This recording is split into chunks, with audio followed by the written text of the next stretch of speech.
Today is Tuesday of World History class, and we're going to be on page 452, and we're going to be talking about how the war ends. So the war ends with this Treaty of Versailles, and everybody that was involved kind of wants a different thing out of it. So some of Britain wants certain countries, Italy and France kind of have this dispute over what country or whatever country they want. Everybody wants everybody besides America wants Germany to pay for what they did. But America, we just want them to choose to do the right thing.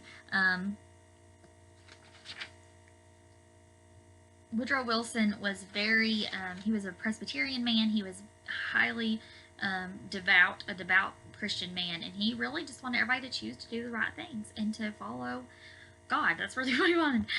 So he kind of had what we call a savior complex, where you think you can save the world. And that's kind of what he thought, but it didn't really work out for him. So anyway. Sorry, I got an email from the White House. Alright, 461 is where we're going next. So we're skipping along. Skip. Off we go. And you're going to see this thing about Sigmund Freud. And so, I'm going to try to write this down here. This was a big change in science. So Marie Curie found radioactive chemicals. Sigmund Freud, he had this big belief that everything was based on the sexual stages of development, even for children, which is super gross. Existentialism became this brand of philosophy. It's very difficult to define, but basically, it's basically like you just choose your own truth. You choose your own truth, and that's basically all that there is. It's just this very idea of you just kind of choose what you think is right. In here is that they give. I had to study him a lot in school. It was Friedrich Nietzsche, and I studied him a whole lot in school, actually, in all my philosophy classes.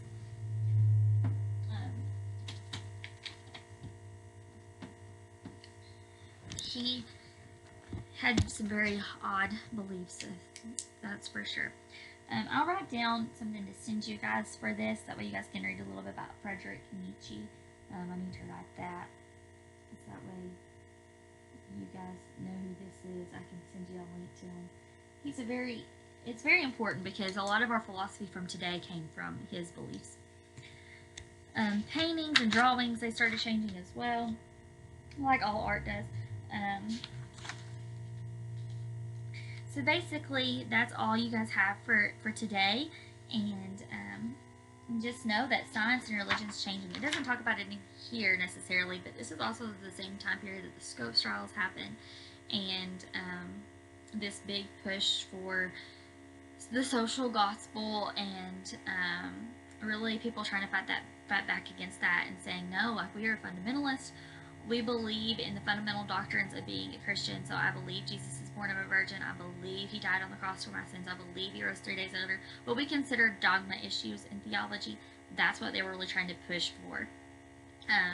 And obviously you guys know what the Scope Trials is. So I'm sure you do. If not, it was where they had John Scopes, a high school teacher. They kind of people in Dayton kind of coerced him to be their guinea pig as they tried to fight against evolution being taught in schools, and the Christians lost. So William Jennings Bryan was the defense attorney. Like, he was the one that was like against Scopes, and he lost. So that's just kind of what happened there. And then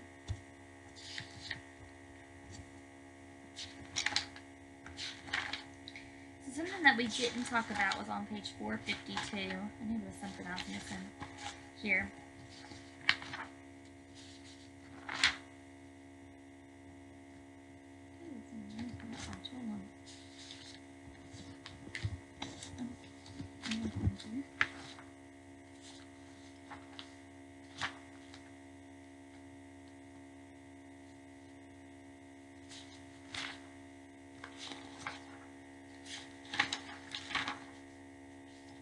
There it is.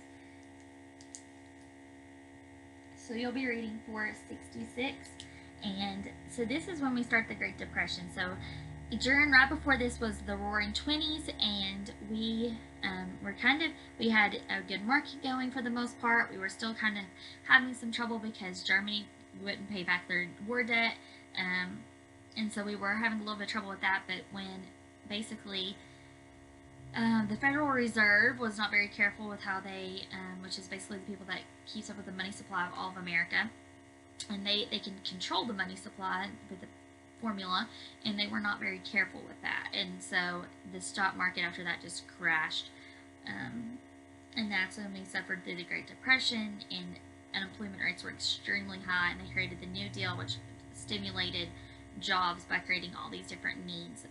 So they kind of spent money to be able to help people make money in America.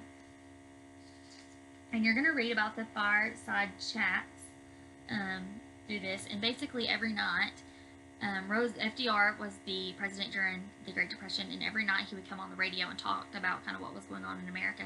Very similar to how, if you've seen the news, what Trump's done on TV of coming out every night with the coronavirus task force briefing. It's very similar to like a briefing, but he just kind of talked to the American people, try to calm their nerves, because people were very nervous during this time. You could imagine people were losing everything. Homeless rates, the homeless population soared. People were standing in lines outside for waiting for food, like long lines for bread and soup. It's called bread lines or soup kitchen lines. I've heard it both ways.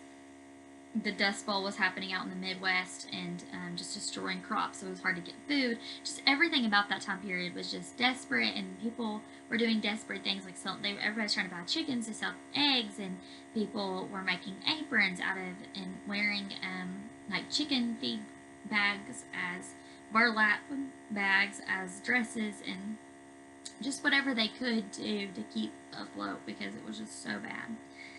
So tomorrow we'll dive in